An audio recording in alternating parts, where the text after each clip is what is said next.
All right, we are back on Bayou Time. Very happy to have with us some Bayou Cane fire personnel with us. And let's introduce our guest today, the Assistant Fire Chief Brian Boudreau with Bayou Cane Fire Department. And let me make sure I get it right. Chief of Emergency Medical Services, that's Toby Henry. And thank you all for being here. We appreciate it. Thank you, Martin. for having us. So we got an ambulance now. So tell us about that first of all, and then we'll talk a little bit about everything else.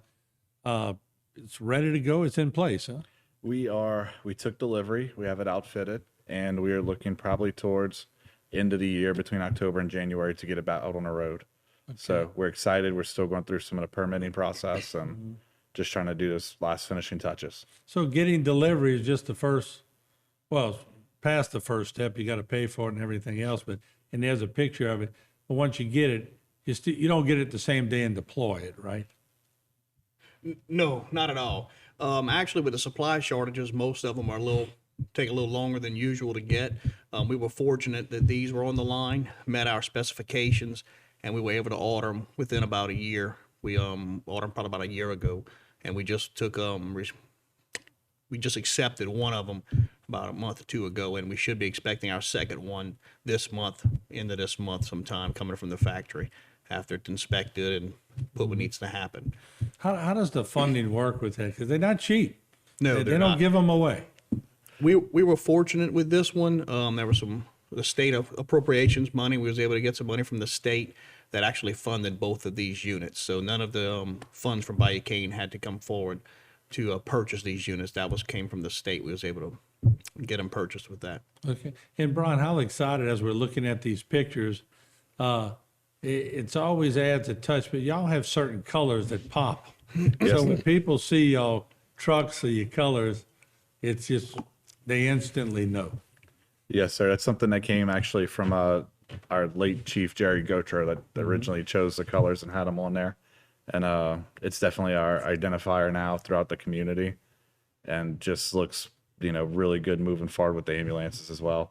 We want the citizens to know who we are and that we know we're there for them. Well, they know. It's identifiable for sure. And I remember the late Chief Jerry Gotro when we used to do the stop, drop, and roll commercials with Pluggy. Remember Pluggy, the little, and I'm dating myself now because that's about 40 years ago or whatever.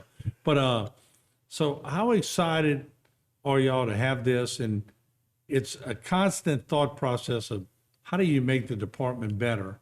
And do you brainstorm or do you have special needs? How does it all come about? So this project actually started probably 2 to 3 years ago, just in communication with our district board as another service we can help with the citizens in the community. We're already doing EMS. We were doing it on a first response level, and which we still are. We've expanded that. And just kind of noticing, this is another service we can provide that can benefit the citizens, get them quicker access to care, and interact with the community a little bit more.